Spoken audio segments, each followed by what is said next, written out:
नमस्कार दोस्तों, मैं वैभव राज आपका स्वागत करता हूं तक्षशिला ट्यूटोरियल के ऑनलाइन चैनल पे। तो दोस्तों, हम लोग बात कर रहे थे क्लास 12 के चैप्टर नंबर 3 विद्युत धारा पर, जिसमें हम लोग 3.6 लेक्चर तक कंप्लीट कर चुके थे। आज हम लोग आगे बढ़ेंगे और बात करेंगे लेक्चर 3.7 की। तो दोस्तों, हमने पिछले 6 लेक्चर्स में काफ़ी कुछ पढ़ रखा है, ठीक है, जैसे प्रतिरोधों का संयोजन वगैरह वगैरह, ठीक है। और आज जो हम इस लेक्चर की शुरुआत करेंगे वो एक नए टॉपिक के साथ करेंगे, विद्युत सेल। देखिए, ये टॉपिक बहुत ही छोटा सा है, लेकिन वही बात है ना कि आगे आने वाले कॉन्सेप्ट सब इस पे बिल्डअप होंगे। सबसे पहले हमें जानना पड़ेगा सेल क्या होती है, क्योंकि आगे हम लोग बात करेंगे बार बार कि सेल और सेल से जुड़ी हुई चीजों के बारे में। तो सबसे पहले ये जान ले कि सेल है क्या। कोई अगर पूछ ले तो उसकी डेफिनेशन हमें आनी चाहिए, ठीक है। ओके, देखिए दोस्तों, सेल क्या होता है।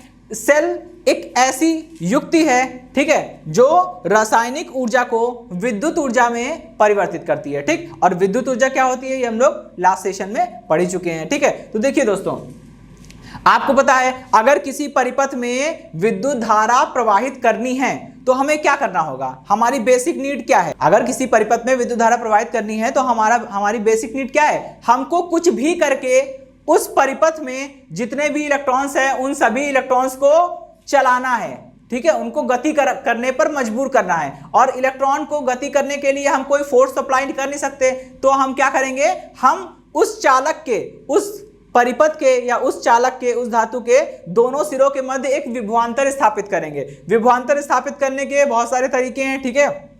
हम लोग डायरेक्ट मेन सप्लाई ले सकते हैं, और यहाँ पे जो मैं बात कर रहा हूँ सेल की, तो आप एक सेल भी लगा सकते हैं। सेल क्या करती है, सेल ज्यादा कुछ नहीं करती, केवल इतना काम करती है कि जिस भी चालक के किनारों पर आपने सेल को जोड़ रखा है, सेल अपना सारा विभव इसके किनारों पर आरोपित कर देती है। अगर ये सेल 5 वोल्ट की है तो दोनों के किनारों पर कितना, 5 वोल्ट का विभव लग जाएगा। अगर सेल 8 वोल्ट की है तो 8 वोल्ट लग जाएगा, सेल 10 वोल्ट की है तो 10 वोल्ट लग जाएगा, ठीक है। इसी के हिसाब से काम चलता रहेगा। अच्छा, अब इसके किनारों पर विभव लगा तो जाहिर सी बात है कोई एक सिरा पॉजिटिव होगा, कोई एक सिरा निगेटिव होगा, क्योंकि प्लस माइनस होते हैं सेल में भी। और इधर जो हमारे घर में एसी मेन सप्लाई आती है, हालांकि वो अल्टरनेटिंग होती है, इसलिए उसमें पॉजिटिव प्लस माइनस तो नहीं बोल सकते, लेकिन वो फ्लक्चुएट तो करता है ना प्लस माइनस के बीच में, बिल्कुल, ठीक है। तो एक एंड पॉजिटिव होगा, एक एंड निगेटिव होगा। सेल का जो चालक का जो सिरा सेल के पॉजिटिव एंड से जुड़ा होगा वो पॉजिटिव हो जाएगा, मतलब हायर पोटेंशियल पे हो जाएगा, और दूसरा वाला सिरा लोअर पोटेंशियल पे हो जाएगा, ठीक है। तो इलेक्ट्रॉन क्या करते हैं, अपने आप lower to higher potential move करने लगते हैं, और इलेक्ट्रॉन मूव करेंगे तो करंट अपने आप जनरेट होगी, ठीक है। ओके, तो अब बात ये उठती है कि वो ऊर्जा लाएंगे कहां से, क्योंकि ऊर्जा संरक्षण का नियम कहता है कि ऊर्जा को हम उत्पन्न नहीं कर सकते, ऊर्जा को हम डिस्ट्रॉय नहीं कर सकते, नष्ट नहीं कर सकते, हाँ, लेकिन एक फॉर्म से दूसरे फॉर्म में कन्वर्ट तो कर सकते हैं। यही बात यहां पे बोली गई है।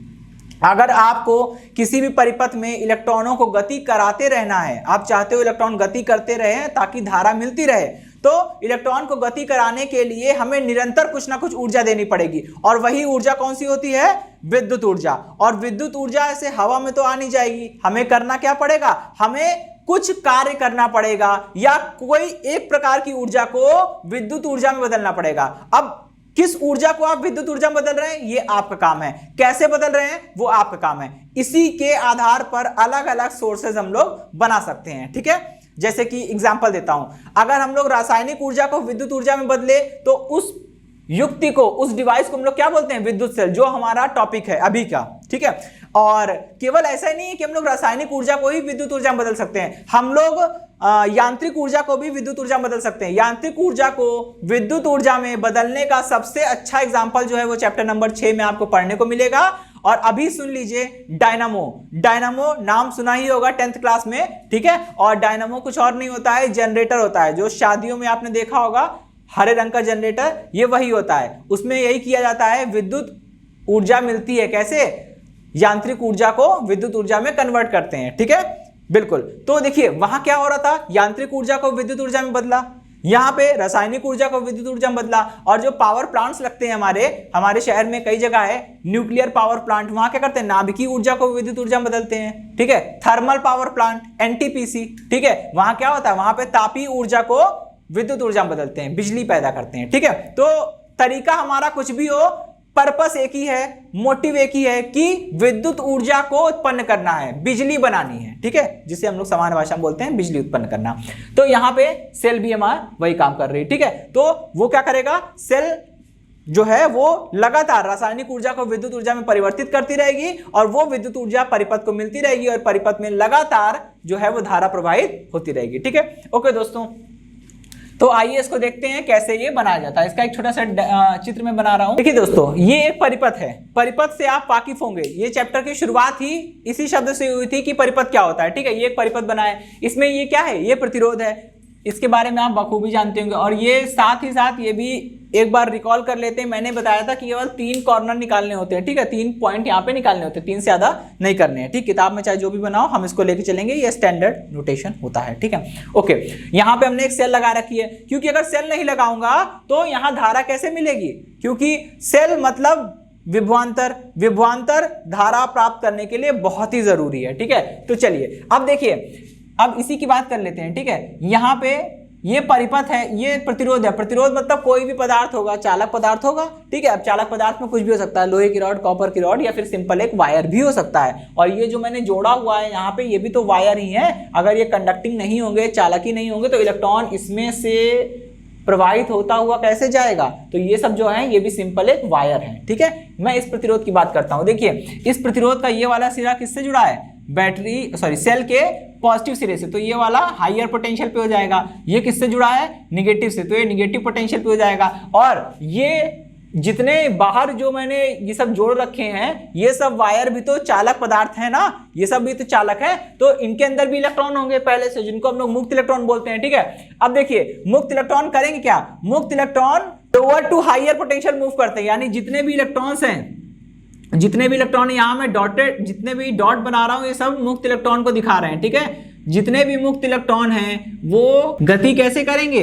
अब आप समझिए। ये इलेक्ट्रॉन निगेटिव पोटेंशियल से, लोअर पोटेंशियल से दूर भागेगा, ये इधर की ओर भागेगा, ठीक है, फिर ऊपर जाएगा, ये इधर की ओर भागेगा, और ये इधर की ओर भागेगा, ऐसे ऐसे चलता रहेगा। देखिए, यही तो होगा, यहां से इलेक्ट्रॉन जो है वो लोअर पोटेंशियल से दूर भागेंगे और कहां जाना चाहेंगे, बैटरी के पॉजिटिव सिरे पे, क्योंकि निगेटिव और पॉजिटिव अट्रैक्ट करते हैं, तो जो पॉजिटिव सिरा है वो निगेटिव इलेक्ट्रॉन्स को अट्रैक्ट करेगा। आप ऐसे भी समझ सकते हैं। तो जितने इलेक्ट्रॉन्स है वो अब बैटरी को क्रॉस करके नहीं जाएंगे, ये वाला रास्ता चुनेंगे, ये परिपथ से तार में होते हुए प्रवाहित होंगे, प्रतिरोध को क्रॉस करेंगे और क्रॉस करके सारे इलेक्ट्रॉन किस पे आ जाएंगे, पॉजिटिव सिरे पे आ जाएंगे, क्योंकि इलेक्ट्रॉन निगेटिवली चार्ज होते हैं तो ये पॉजिटिव सिरे पे आएंगे। अब देखिए, इलेक्ट्रॉन का फ्लो ऐसे है, इलेक्ट्रॉन का फ्लो ऐसे है, तो इलेक्ट्रॉन जिस डायरेक्शन में फ्लो करते हैं, इलेक्ट्रॉन का फ्लो जिस डायरेक्शन में होता है उसके जस्ट अपोजिट होता है करंट का फ्लो, ठीक है। तो करंट की डायरेक्शन कैसी होगी, इसके जस्ट अपोजिट। इलेक्ट्रॉन्स ऐसे फ्लो हो रहे थे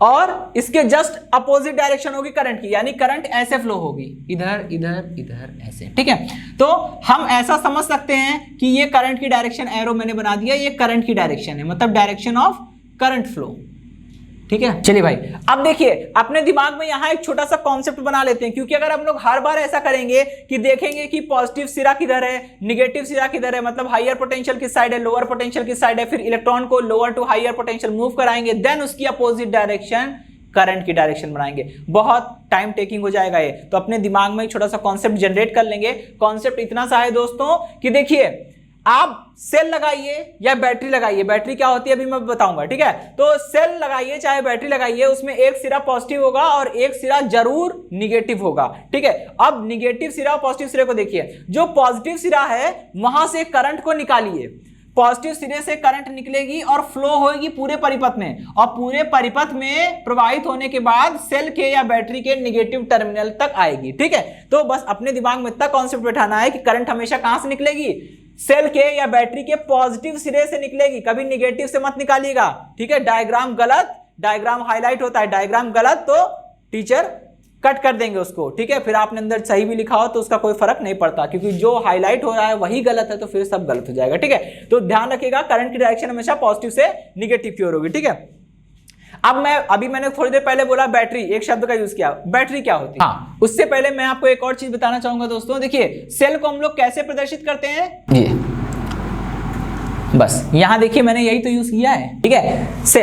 सेल में केवल एक बड़ी लाइन खींचेंगे, एक छोटी लाइन खींचेंगे। जो बड़ी वाली लाइन होती है वो पॉजिटिव टर्मिनल को दिखाती है और जो छोटी वाली लाइन होती है वो निगेटिव टर्मिनल को दिखाती है, ठीक है। तो पॉजिटिव टर्मिनल, निगेटिव टर्मिनल। अब बात करते हैं हम लोग विद्युत सेल की, तो बात हो गई। अब बात करेंगे बैटरी की, ठीक है। देखिए दोस्तों, सेल में केवल एक बड़ी लाइन, एक छोटी लाइन, लेकिन बैटरी में एक से ज्यादा बड़ी लाइन और जितनी बड़ी लाइन उतनी छोटी लाइन, और सब अल्टरनेट होती है, मतलब क्रमागत रूप में, पहले बड़ी लाइन फिर छोटी लाइन फिर बड़ी लाइन फिर छोटी लाइन, इस तरह से, ठीक है। यहां देखिए मैंने कुछ ऐसे ही बनाया है। तो ये जो बड़ी वाली लाइन है ये हो गई पॉजिटिव, और सबसे लास्ट में देखिए एक बड़ी लाइन, ये उसका पेयर छोटी लाइन, फिर ये बड़ी लाइन, फिर ये छोटी लाइन, फिर ये बड़ी लाइन, छोटी लाइन, और लास्ट में सबसे छोटी लाइन है ये, ठीक है।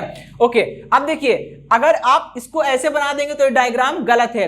अभी क्या है, अभी आपने इसकी पेयरिंग नहीं की, इसको जोड़ा नहीं है, जोड़िए तो, ठीक है। तो देखिए क्या करेंगे, हर एक छोटी लाइन को उसके पीछे वाली बड़ी लाइन से जोड़िए।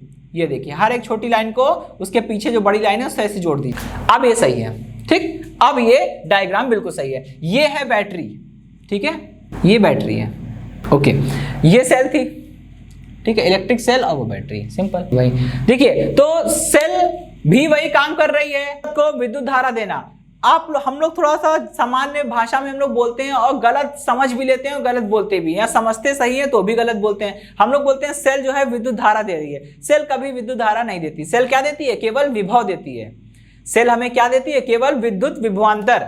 अब उस विभवांतर को आप किसी भी चालक के किनारे पर लगाएंगे, उसमें चालक में पहले से इलेक्ट्रॉन होते हैं, इलेक्ट्रॉन है, विभवांतर मिल गया, इलेक्ट्रॉन गति करना शुरू कर देंगे, और इलेक्ट्रॉन गति करना शुरू कर देंगे तो करंट वहीं से प्रवाहित होना शुरू हो जाएगी। तो ये भ्रम आज के बाद से निकाल देंगे कि सेल से हमें विद्युत धारा प्राप्त होती है। विद्युत धारा प्राप्त नहीं होती, सेल से हमें केवल विभवांतर मिलता है। उस विभवांतर को हम जहां भी लगाएंगे, किसी भी चालक पदार्थ के किनारों पर लगाएंगे, करंट तो अपने आप आ जाएगी ना। करंट फ्लो करने के लिए केवल विभवांतर चाहिए, विभवांतर हमें यहां से मिल जा रहा है, बात खत्म, ठीक है। लेकिन देखिए सेल जो होती है वो ज्यादा विभवांतर हमें नहीं दे सकती, ठीक है। हम जो घड़ी में सेल लगाते हैं वो 5 वोल्ट की होती है, ठीक है। रिमोट में जो पतली वाली सेल लगाते हैं वो 1.5 वोल्ट की होती है, ठीक है। और उससे बड़ी वाली से जो टॉर्च में लगाते हैं मोटी सेल, ठीक है, वो 1.5 वोल्ट की होती है। तो यहाँ पे सेल से हमें ज्यादा विभवांतर नहीं मिल सकता, 5 वोल्ट, 10 वोल्ट, 12 वोल्ट। लेकिन हमें अगर और ज्यादा वोल्टेज चाहिए, मान लीजिए हमें 60 वोल्ट चाहिए, तो क्या करेंगे, फिर सेलों का संयोजन यूज करते हैं। सेलों का संयोजन मतलब कॉम्बिनेशन ऑफ सेल्स। जब सेलों को आपस में जोड़ा जाएगा तो जो सेल बनेगी उसी सेल को बैटरी कहते हैं, आप ऐसा बोल सकते हैं। और नो डाउट जब छोटी छोटी चीज को मिला के कोई बड़ी चीज बना रहे तो वो बड़ी चीज ज्यादा ताकतवर होगी। कॉमन सेंस यही कहता है, बिल्कुल सही, यहां भी ऐसे ही हो रहा है। सेल से हमको 10-12 वोल्ट तक का विभव मिल सकता है, लेकिन बैटरी से हमें उससे भी ज्यादा विभव मिल सकता है, लेकिन इसकी भी एक लिमिट होती है, ठीक है। उससे ज्यादा ये भी प्रोवाइड नहीं कर सकता। उसके लिए फिर आगे हम लोग और डिवाइसेस हमारे पास और भी डिवाइसेस हैं जिससे और ज्यादा हाईयर पोटेंशियल प्राप्त कर सकते हैं। एक तो वही है, अभी आपने सेकंड चैप्टर के एकदम लास्ट टॉपिक में पढ़ा, वैन डे ग्राफ जनित्र, वो यही करता है, ठीक है। वैन डे ग्राफ जनरेटर क्या करता है, बहुत ही उच्च कोटि का दिष्ट विभव उत्पन्न करता है। बैटरी से भी जो हमें विभव मिलता है वो दिष्ट विभव है, ठीक है। चलिए खैर वो सब अभी हमारे मतलब की बात नहीं है। तो बस ये जान लेंगे सेल ये है जो रासायनिक ऊर्जा को विद्युत ऊर्जा में बदले, और बैटरी क्या है, बैटरी सेलों का संयोजन है। जो काम सेल करती है वही काम बैटरी भी करेगी, लेकिन नो डाउट ये मोर पावरफुल होती है, ये थोड़ा सा लेस पावरफुल है, ठीक है। चलिए तो ये टॉपिक तो कंप्लीट हुआ, छोटा सा था लेकिन काफी कुछ है इसमें, ठीक। अब हम आगे बढ़ते, हमारा अगला टॉपिक है विद्युत वाहक बल। देखिए विद्युत वाहक बल के ऊपर मैंने स्टार भी लगाया है। स्टार इसलिए लगाया है ताकि आप ये जान लीजिए कि ये इंपॉर्टेंट है,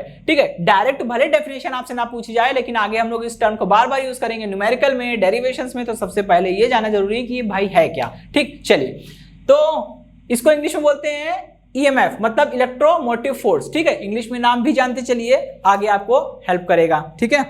ओके देखिए अब इस परिपथ में विद्युत वाहक बल को समझने के लिए हम लोग क्या करेंगे, इस परिपथ को ध्यान से देखिए। इस परिपथ में सेल लगी है, क्योंकि एक बड़ी लाइन है एक छोटी लाइन है तो सेल है। एक से ज्यादा बड़ी लाइन एक से ज्यादा छोटी लाइन हो तो वो बैटरी हो जाती है, ठीक। यहाँ पे क्या जुड़ी है, सेल जुड़ी है, ठीक, बैटरी नहीं। इस बात का ध्यान रखेंगे। और मैंने अभी बताया कि बैटरी हो चाहे सेल हो, धारा हमेशा कहां से निकलेगी, पॉजिटिव टर्मिनल से निकलेगी और परिपथ में प्रवाहित होते हुए निगेटिव टर्मिनल पे वापस आ जाएगी। यही बोला था ना, बिल्कुल। अब देखिए यहां पे क्या है, करंट फ्लो हो रही है, ठीक है। करंट क्यों फ्लो हो रही है? क्योंकि इसके अंदर इलेक्ट्रॉन गति कर रहे हैं। इलेक्ट्रॉन क्यों गति कर रहे हैं? क्योंकि यहां पे विभवांतर लगा है, सीधी सी बात है, विभवांतर लगा है। अब विभवांतर के कारण आवेश प्रवाहित हो रहे हैं। देखिए कोई भी काम इस दुनिया में यूं ही नहीं होता, हर काम को करने के लिए हमें कुछ ना कुछ ऊर्जा खर्च करनी पड़ती है। जैसे अगर हम किसी भार को 5 किलो या 10 किलो जो भी हो, किसी भार को एक जगह से उठा के दूसरी जगह ले जा रहे हैं तो उसमें भी हमारी ऊर्जा खर्च हो रही है, हमारी मतलब मसल पावर हमारी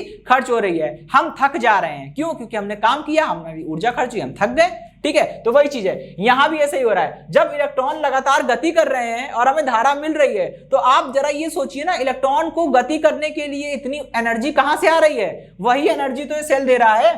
बस यहीं पे सारी बात सॉल्व हो गई। अब इस तथ्य को जरा सा गहराई से समझेंगे। इलेक्ट्रॉन को गति कराने के लिए ऊर्जा कौन दे रहा है? सेल दे रहा है। तो इस कथन को हम लोग ऐसा भी कह सकते हैं, इस स्टेटमेंट को हम लोग ऐसा बोल सकते हैं कि इलेक्ट्रॉन को पूरे परिपथ में गति कौन करा रहा है? सेल।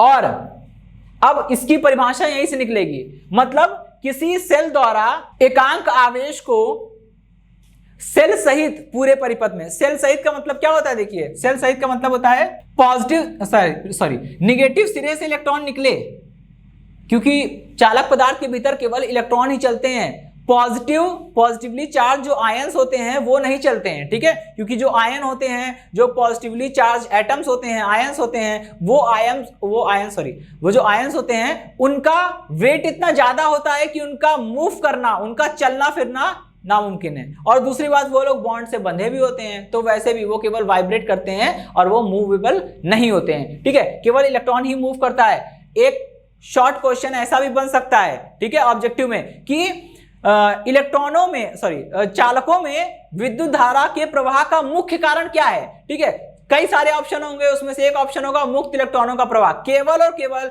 मुक्त इलेक्ट्रॉनों के प्रवाह से ही धारा मिल सकती है चालकों में, बाकी कोई भी आयन गति नहीं करता, ठीक है, क्योंकि वो आयन गति करने के अवस्था में नहीं होते हैं। एक तो उनका वेट ज्यादा होता है, ऊपर से वो बॉन्ड से बंधे भी होते हैं, ठीक है। चलिए, तो यहां पे इलेक्ट्रॉन ही मूव करेगा। इलेक्ट्रॉन जो है वो सेल सहित का मतलब होता है निगेटिव सिरे से निकले, पूरा घूम के आए, पॉजिटिव पर आए और यहां पे रुके ना, पॉजिटिव सिरे से फिर अंदर क्रॉस करके निगेटिव में पहुंच जाए, निगेटिव से चले, पूरा घूम फिर कर पॉजिटिव पर आए, फिर पॉजिटिव टू निगेटिव फिर जाए। इसे बोलते हैं सेल के अंदर भी गति करा रहे हैं, मतलब सेल सहित, ठीक है। तो बस यहीं की परिभाषा बन जाएगी, एकांक आवेश को सेल सहित संपूर्ण परिपथ में गति कराने के लिए सेल द्वारा किए गए कार्य को सेल का विद्युत वाहक बल कहते हैं, ठीक है। एक बार फिर समझेंगे इसे, कि एकांक आवेश को सेल सहित संपूर्ण परिपथ में गति कराने के लिए किए गए कार्य को सेल का विद्युत वाहक बल कहते हैं, ठीक है। ओके,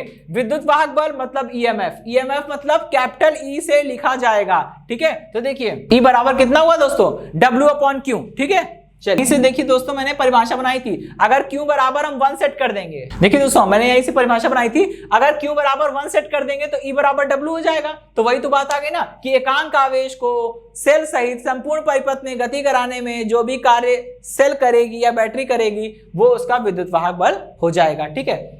चलिए, अब ये कैसी राशि है बताने की आवश्यकता नहीं है, कार्य अदिश है, आवेश अदिश है, तो अदिश बटे अदिश मतलब अदिश, ठीक है। तो विद्युत वाहक बल एक अदिश राशि है, ठीक। और अदिश राशि हो गई, मात्रक क्या होगा इसका? मात्रक होगा कार्य का मात्रक जूल, इसका मात्रक कुलाम, जूल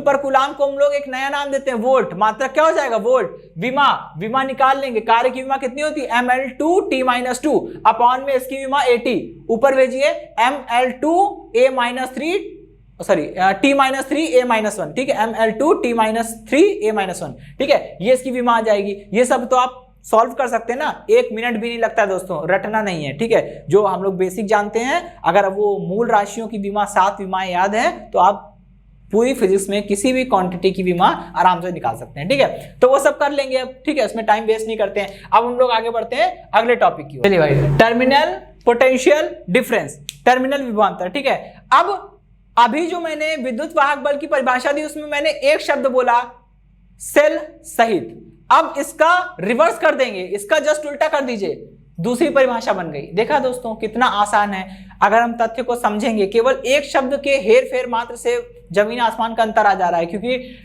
विद्युत वाहक बल और टर्मिनल विभवांतर में अंतर होता है। आप 12वीं के स्टूडेंट है तो आपसे ये अपेक्षा की जाती है कि एक्सपेक्टेशन है कि आप इस चीजों को समझेंगे, दोनों में अंतर होता है, ठीक है। ओके, तो टर्मिनल विभवांतर, इसमें मैंने जहां सेल सहित बोला था उस सेल सहित को रिप्लेस कर देंगे किससे, सेल रहित से। यानी हम बोलेंगे कि एकांक आवेश को सेल रहित संपूर्ण परिपथ में गति कराने में सेल द्वारा किए गए कार्य को सेल का टर्मिनल विभवांतर कहते हैं। सेल रहित का मतलब क्या है? अच्छा, सेल रहित का मतलब समझने के लिए जरा याद करिए, सेल सहित का मतलब क्या था? सेल सहित का मतलब था निगेटिव से इलेक्ट्रॉन निकले, घूम फिर के पॉजिटिव सिरे पर आए, फिर पॉजिटिव सिरे पर आके रुके ना, सेल के अंदर प्रवेश कर जाए और वापस निगेटिव सिरे तक पहुंच जाए, जहां से वो चला था वहीं वापस पहुंच जाए, तो उसे बोलते हैं कि सेल के अंदर भी इलेक्ट्रॉन गति किया, इसे बोलते हैं सेल सहित, ठीक है। इसका उल्टा सेल रहित का मतलब क्या होता है? निगेटिव वाले सिरे से इलेक्ट्रॉन निकले, घूम फिर कर आए और पॉजिटिव सिरे पर आकर रुक जाए, सेल के अंदर ना जाए। सेल के अंदर जाएगा तो गड़बड़ हो जाएगा फिर, ठीक है, वो सेल सहित हो जाएगा और वो परिभाषा पूरी बदल जाएगी। तो हम क्या बोलेंगे? हम बोलेंगे टर्मिनल विभवांतर में कि एकांक आवेश को सेल रहित संपूर्ण परिपथ में गति कराने में किए गए कार्य को क्या बोलते हैं? हम टर्मिनल विभवांतर बोलते हैं। टर्मिनल विभवांतर वही पोटेंशियल डिफरेंस सिंपल वाला, ठीक है। यहां पे हम लोग उसको V से लिखते हैं, V is equal to W dash upon में Q। देखिए यहां पे W, यहां पे W डैश मैंने जानबूझ के किया है, क्योंकि अगर यहां भी W लिख दूंगा तो आप कहेंगे कि दोनों समीकरण के बाएं पक्ष बराबर है तो दाएं पक्ष बराबर है तो बाएं पक्ष भी बराबर होंगे। बात तो सही है, ठीक है, मैथमेटिक्स इस चीज को अलाउ करती है और फिजिक्स भी। लेकिन अब आप समझिए, यहां पे जो E के साथ जो W लिखा है वो W क्या है? सेल सहित पूरे परिपथ में किया गया कार्य, जबकि W डैश क्या है? सेल रहित पूरे परिपथ में किया गया कार्य। दोनों कार्य में अंतर होगा। अरे भाई, आप सेल के अंदर भी गति करा रहे हो तो पहले वाले केस में आपको थोड़ा ज्यादा कार्य करना पड़ेगा, यहां थोड़ा ही कार्य करना पड़ रहा है, यहां केवल निगेटिव से चल के पॉजिटिव पे आके रुक गए। जबकि सेल सहित में क्या था? निगेटिव से चल के पॉजिटिव पर आए, फिर सेल के अंदर भी पेनिट्रेट करते हुए चले गए, ठीक है। तो इसलिए यहां पे W का मान ज्यादा है, W डैश का मान कम। ओके दोस्तों, तो टर्मिनल विभवांतर और विद्युत वाहक बल में यही अंतर था, ठीक है। मात्रक, विमा, अदिश या सदिश राशि बिल्कुल वैसे ही है, सारे कॉन्सेप्ट ऐसे हैं जो इसमें थे। अदिश राशि होगी, मात्रक जूल पर कूलाम होगा, या फिर आप इसे वोल्ट भी बोल सकते हैं, और विमा ml2a-1t-3 होगी, ठीक है। चलिए अब हम लोग टाइम वेस्ट ना करके अगले टॉपिक की ओर बढ़ते हैं। चलिए भाई, आंतरिक प्रतिरोध। आंतरिक प्रतिरोध क्या होता है ये चीज हम लोग समझेंगे, नाम में ही इसका सारा रहस्य छिपा है, ठीक है। आंतरिक का मतलब होता है इंटरनल, ठीक है, और प्रतिरोध के बारे में आप बखूबी जानते हैं। प्रतिरोध का मतलब किसी भी पदार्थ में अगर हम धारा प्रवाहित करें तो वो उसका कितना ज्यादा या कितना कम विरोध कर रहा है। विरोध करने की जो गुण होता है, जो प्रॉपर्टी होती है, उसी को हम लोग प्रतिरोध बोलते हैं। तो इसका मतलब चालक पदार्थ में प्रतिरोध धारा का विरोध बहुत कम होता है, इसीलिए उसमें धारा अच्छे से प्रवाहित होती है। और अचालक पदार्थों में धारा का प्रवाह इतना कम होता है, उसका विरोध इतना ज्यादा होता है कि धारा का प्रवाह बहुत ही कम हो जाता है, ठीक है। तो इसीलिए अचालक पदार्थों में बहुत कम या ना के बराबर धारा प्रवाहित होती है, ठीक। चलिए अभी आंतरिक प्रतिरोध की बात करते हैं। हम अगर बात करें सेल की, सेल विद्युत वाहक बल उत्पन्न कर रहा है या विभवांतर दे रहा है, उसी विभवांतर, उसी विद्युत वाहक बल के कारण ही तो आवेश गति कर रहे हैं, और आवेश गति कर रहे हैं इसलिए करंट मिल रही है, ठीक है। मतलब करंट मिलने का इनडायरेक्टली रीजन क्या है? सेल का होना, ठीक है। सेल है तभी तो करंट मिल रही है, बिल्कुल सही। तो अगर इस सेल की बात करें तो सेल भी क्या है? खुद करंट का विरोध भी कर रही है। आपको जान के थोड़ा सा अजीब लगेगा कि सेल से ही हमें करंट मिल रही है, लेकिन जब करंट सेल के अंदर से क्रॉस हो रही है तो सेल के अंदर का जो मटेरियल होता है उसको बोलते हैं वैद्युत अपघट्य, ठीक है। सेल के अंदर का जो मटेरियल होता है उसको क्या बोलते हैं? वैद्युत अपघट्य। तो किसी भी सेल का वैद्युत अपघट्य स्वयं धारा प्रवाह का विरोध करता है, क्योंकि जब करंट यहां पॉजिटिव सिरे से निकलेगी, मैंने बताया था ना करंट हमेशा पॉजिटिव सिरे से निकलेगी, जब पॉजिटिव सिरे से करंट निकलेगी और घूम फिर के नेगेटिव टर्मिनल तक आएगी और वापस सेल के अंदर क्रॉस करेगी, जब वापस सेल के अंदर करंट जाएगी, तो जब सेल के अंदर से करंट फ्लो होगी तो क्या होगा? सेल जो है वो उस धारा प्रवाह का विरोध करेगा। जैसे कहावत सुनी आपने, चिराग तले अंधेरा। चिराग जो सबको रोशनी देता है, उसके तले में उसके पेंदी की तरफ थोड़ा बहुत अंधेरा रह जाता है। बिल्कुल वही वाला कॉन्सेप्ट यहां भी लागू हो रहा है। ठीक है, क्या होगा कि ये सेल जो पूरे परिपथ को धारा दे रही है वो उसी धारा का विरोध कर रही है। कब? जब वो धारा उसके अंदर से गुजर रही है। ठीक है, तो हम लोग क्या बोलेंगे, प्रत्येक सेल का वैद्युत अपघट्य भी धारा प्रवाह के मार्ग में कुछ विरोध उत्पन्न करता है। इस विरोध को ही हम लोग क्या बोलते हैं, आंतरिक प्रतिरोध बोलते हैं। ठीक है, उसके इसी गुण को आंतरिक प्रतिरोध बोलते हैं। अब आंतरिक प्रतिरोध जो है दोस्तों वो प्रतिरोध के जैसा ही होता है, उसको हमें दर्शाना पड़ेगा, बिल्कुल दर्शाना पड़ेगा। आइए दर्शाते हैं दोस्तों। आंतरिक प्रतिरोध को हम लोग स्मॉल आर से लिखेंगे। पहली बात, कभी भी आंतरिक प्रतिरोध को कैपिटल आर से नहीं लिखेंगे, क्योंकि कैपिटल आर से हम लोग वाय प्रतिरोध लिख रहे हैं ना। अगर इसको भी आंतरिक प्रतिरोध को भी कैपिटल आर से लिखने लगे तो हम लोग कंफ्यूज हो जाएंगे कि भाई ये आंतरिक प्रतिरोध था कि वाय प्रतिरोध था, और कंफ्यूजन होगा तो कैलकुलेशन गलत हो सकती है, रिजल्ट हमारा गलत आ सकता है। तो पहली बात तो मन में ये बैठा लीजिए कि आंतरिक प्रतिरोध को हमेशा स्मॉल आर, कैपिटल आर नहीं यूज करेंगे। कैपिटल आर केवल वाय प्रतिरोध के लिए। ठीक है, और वो बात सही है कि इसमें भी हम लोग केवल 3 कॉर्नर निकालेंगे, 3 से ज्यादा नहीं निकालेंगे। ठीक, 3 से ज्यादा नहीं, किताब में जो भी बनाओ उससे हमें मतलब नहीं है। ठीक, चलिए अभी देखिए, अभी हमको क्या देखना है, हमको देखना है कि धारा प्रवाह का जो विरोध हो रहा है, इतनी बात समझ गए। ठीक है, और उसी विरोध के कारण हमने क्या किया, सेल के बगल में एक प्रतिरोध बना दिया है। देखिए दोस्तों, कई डायग्राम में जब हम लोग न्यूमेरिकल करने की ओर बढ़ेंगे, न्यूमेरिकल्स करेंगे, तो कई डायग्राम में इस तरह से बन के आएगा, एक सेल होगी, सेल के बगल में एक प्रतिरोध बना होगा, और कहीं कहीं ऐसा भी होगा कि सेल के बगल में प्रतिरोध है, फिर उसको डॉटेड लाइन से घेर रखा है, जैसे मैंने घेरा है। ठीक है, तो जब डॉटेड लाइन से घेरा जाएगा तो आप इतना दिमाग आपको चलना चाहिए, आप समझ जाओ कि ये क्या है, ये आंतरिक प्रतिरोध है। वैसे भी सेल के बगल में अगर कोई प्रतिरोध दिख रहा है तो वो आंतरिक प्रतिरोध है। सेल के जस्ट बगल में अगर कोई प्रतिरोध दिख रहा है इस साइड या इस साइड, तो वो आंतरिक प्रतिरोध की बात कर रहा है। ठीक, इतना आपको समझना चाहिए। चलिए भाई, तो अब हम लोग इसकी बात करते हैं। ठीक, अब देखिए दोस्तों, ये 3 टॉपिक हमने पढ़े, विद्युत वाहक बल, टर्मिनल विभवांतर, आंतरिक प्रतिरोध। इसी से जुड़े हुए हमारा एक अगला डेरिवेशन है, छोटा सा है, और वो पूछा जाता है। ठीक, विद्युत वाहक बल, टर्मिनल विभवांतर, आंतरिक प्रतिरोध में संबंध। ये टॉपिक इंपॉर्टेंट है। ये टॉपिक इंपॉर्टेंट इसलिए, छोटा सा बस डेरिवेशन है, बेसिक कॉन्सेप्ट पे बेस्ड है, और ये पूछा जाता है, और ये न्यूमेरिकल में खूब काम आता है। ठीक है, तो यहां से एक फॉर्मूला ड्राइव करेंगे, उसकी हेल्प से 2 फॉर्मूले और बनाएंगे। ये 3 फॉर्मूले सेल के लिए काम आते हैं। ठीक, चलिए देखिए, सेल सहित, यानी कि सेल की भी बात हो रही है। ठीक है, सेल सहित संपूर्ण परिपथ में क्यों आवेश को गति कराने में किया गया कार्य कितना होगा, W कुल कार्य। W के नीचे कुल लिखे हैं, टोटल लिखना, चलिए टोटल लिख देता हूं। ठीक है, तो ये कितना हो गया, अभी आपने पढ़ा है कि E बराबर कितना होता है, E बराबर होता है W/Q। और दोस्तों यहाँ जो W आता है वो क्या था, मैंने बताया E के साथ जो W लिखा है वो पूरे परिपथ में किया गया कार्य है ना। यहां भी तुमको वही चाहिए कि ये सेल सहित संपूर्ण परिपथ में गति कराने में कितना कार्य करना पड़ रहा है, यानी हमें ये वाला W लेना है जो E के साथ लिखा है। तो यहां से जरा W की वैल्यू निकालिए, कितनी आएगी, यहां से W की वैल्यू आ जाएगी W = Q × E। ठीक है, सिंपल। तो यहां हम लिख दे रहे हैं, क्या दिक्कत है, ये हो गया Q × E। ठीक, ये हमारी पहली इक्वेशन। यहाँ पे E क्या है, वो विद्युत क्षेत्र नहीं है, विद्युत वाहक बल है, जो भी लिखा था। ठीक है, चलिए इक्वेशन नंबर 1। अब हम लोग बात करेंगे सेल सहित पूरे परिपथ की बात हो गई। अब सेल रहित केवल वाय परिपथ में अगर क्यों आवेश गति कराना है तो क्या करना होगा। यहां देखिए दोस्तों, क्या किसके बारे में बात कर रहे हैं, केवल वाय परिपथ में क्यों आवेश को गति कराने में किया गया कार्य, केवल वाय परिपथ की बात हो रही है। और जब वाय परिपथ की बात होती है तो V = W'/Q।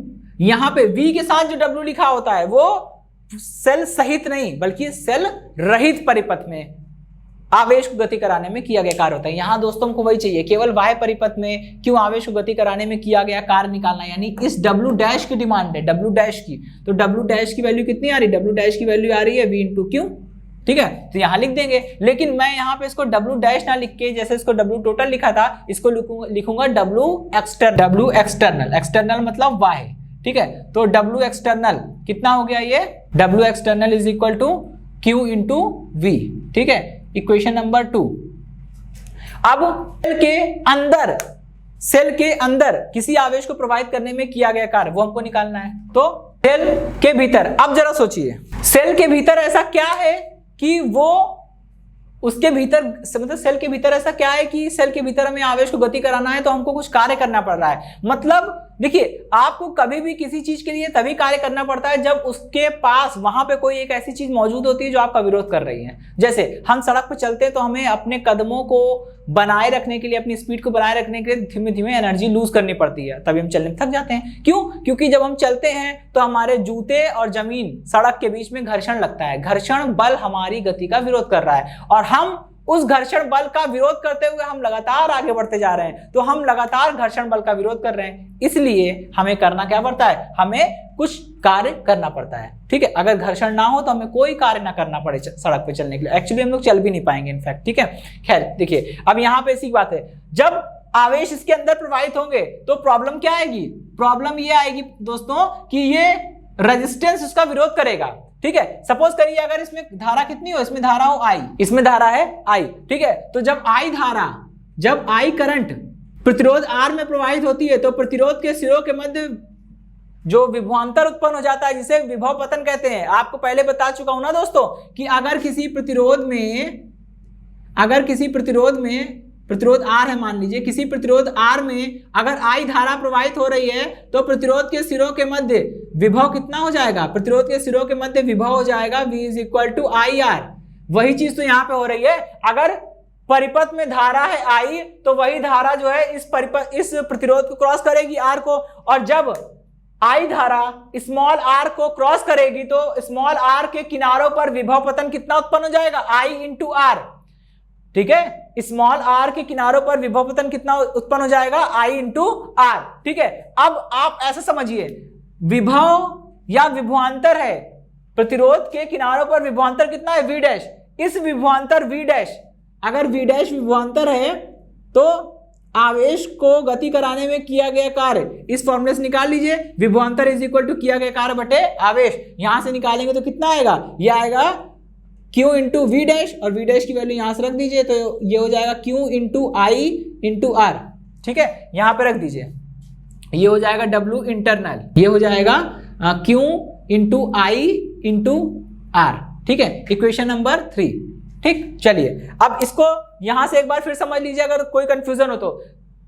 सेल लगी है, धारा जाएगी, धारा हमने मान लिया कितनी धारा जा रही है? I करंट फ्लो हो रही है, और जब ये I करंट फ्लो हो रही है वो भैया सेल से भी तो जाएगी, और जब वो सेल के अंदर से जा रही है तो सेल के अंदर है प्रतिरोध। और आपको पता है जब भी कोई धारा किसी प्रतिरोध से गुजरती है, अगर कोई करंट I किसी प्रतिरोध R से होकर गुजर रही है तो उस प्रतिरोध के किनारों पर एक विभवांतर उत्पन्न हो जाता है। यानी कि आप यहां का पोटेंशियल नापेंगे, यहां का पोटेंशियल नापेंगे तो हमेशा इस साइड वाला पोटेंशियल हमेशा कम आएगा। जिस साइड से करंट इंटर करती है वो टर्मिनल हाईयर पोटेंशियल पर होता है, और जिधर से करंट लीव कर रही है, निकल रही है, वो वाला टर्मिनल लोअर पोटेंशियल पे होता है। हाईयर पोटेंशियल, लोअर पोटेंशियल, तो एक पोटेंशियल डिफरेंस डेफिनेटली एग्जिस्ट करेगा यहाँ पे। ओके, चलिए तो अब आप ऐसे समझिए, तार के ये सेल का जो प्रतिरोध है, आंतरिक प्रतिरोध, इसके किनारों पर एक विभव पतन उत्पन्न हो गया है, एक विभवांतर उत्पन्न हो गया है। अब जब भी किसी, मान लीजिए दो बिंदुओं के मध्य हम आवेश को गति कराते हैं, एक ऐसे दो बिंदुओं के मध्य आवेश को गति करानी है जिनके मध्य विभवांतर V है, तो किया गया कार्य W इज इक्वल टू कितना हो जाएगा? W is equal to Q into V। वही मैंने यहां किया है, और V डैश या V प्राइम का मान जो है वो IR है, वो यहां से उठा के रख दिया। ठीक है, अब देखिए अब सामान्य सी बात है कि संपूर्ण परिपथ, सेल सहित संपूर्ण परिपथ में क्यों आवेश को गति कराने में किया गया कार्य, that is W total is equal to cell रहित संपूर्ण परिपथ में गति कराने में किया गया कार्य, यानी W एक्सटर्नल प्लस सेल के भीतर गति कराने में किया गया कार्य W इंटरनल। यानी अगर सेल के बाहर गति कराने में किया गया कार्य प्लस सेल के भीतर आवेश को गति कराने में किया गया कार्य, दोनों को मैं जोड़ दूंगा तो सेल सहित संपूर्ण परिपथ में गति कराने में कितना कार्य करना पड़ रहा है वो हमें पता चल जाएगा। ठीक है, अब कुछ करना नहीं, क्वेश्चन नंबर 1, 2 और 3 से वैल्यू उठा के पुट कर दीजिए। ये कितना है? Q इंटू E, ठीक है, is equal to W internal कितने है? W इंटरनल है QIR, ठीक, प्लस W एक्सटर्नल कितना है? W एक्सटर्नल है Q इंटू V। देखिए Q कैंसिल हो जाएगा, जो बचेगा मैं वो लिख रहा हूं। ठीक है, क्या बचेगा? E is equal to V plus IR।